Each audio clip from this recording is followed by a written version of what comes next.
you. Just when you thought cell phone companies had thought of every possible way to squeeze every drop of money out of us, there's word that our monthly bills could go up even more. Seems cell phone companies may have peaked, and mobile carriers are reporting big slowdowns in growth. So now they're trying to keep the cash coming by squeezing every penny out of customers. Consider AT&T's new administrative fee, 61 cents a month for administrative fees. You might not notice the thing, but it adds up. For AT&T, it reportedly adds up to an extra $500 million that customers have to shell out each year. Then there's the regulatory cost coverage charge, a fancy way of saying that we, the customers, have to cover the cost of government fees. Verizon, Sprint, and T-Mobile all charge it every month, ranging from 16 cents to $1.61. On top of the fees, companies are turning to new tricks to get customers to buy new phones more often. Lance Ulanoff is the editor-in-chief at Mashable.com. These fees are tricky. Yeah, well, you know, it's funny because you were talking about those medical fees, and I think with cell phone bills, many people don't even look at them. They basically just pay them, and if they've got them auto-paid, they're not seeing all of the itemized stuff. You know, the cell phone companies will tell you these aren't hidden fees. These are fees that are clearly printed. When I spoke to AT&T about this, they're like, look, we told people in April that this fee was coming, and it was implemented in May. But again, people don't notice the little extra slip that comes inside of their phone bill, so they miss it.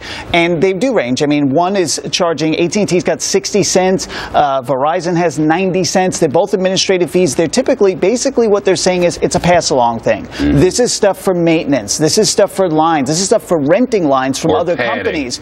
Well, again, what they're going to tell you is that it's not padding, it's costs that they have. But it's a lot like when you go to the ATM and you take money from a different bank than the one you are a member of, and they charge you for that. And it's really why... It's interesting to me that I sign up to pay this amount, and in the middle of this thing they call a contract, they raise the price. You say, oh, well, it's only 61 cents.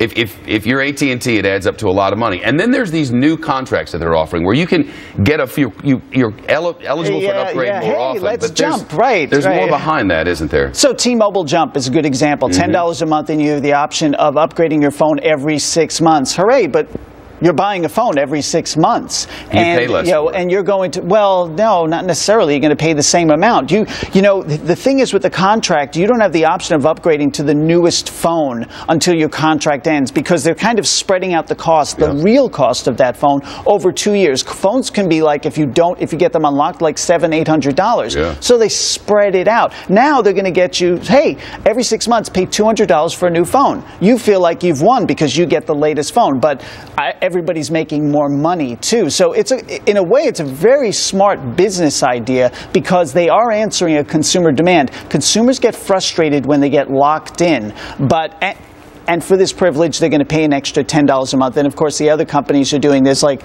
AT&T will let you spread out the cost of your phone over a shorter period of time, over a year, so paying more up front. Then you also can pay more for a brand new phone. And you're right, by the way, subscriber numbers are going down. We're starting to saturate the market with people who have cell phone numbers. More than 50% of Americans have smartphones. 85% of the phones sold are for smartphones. So now they've got everybody on their lines already. How are they going to make money? And these are some of the ways to do it. Well, I'm locked in on unlimited digital, and there's nothing they can do about it. You're like a lot of people, the grandfathered ones who are like, I am sticking with this. I'm staying right here with this unlimited because I think it's getting them, and they deserve it.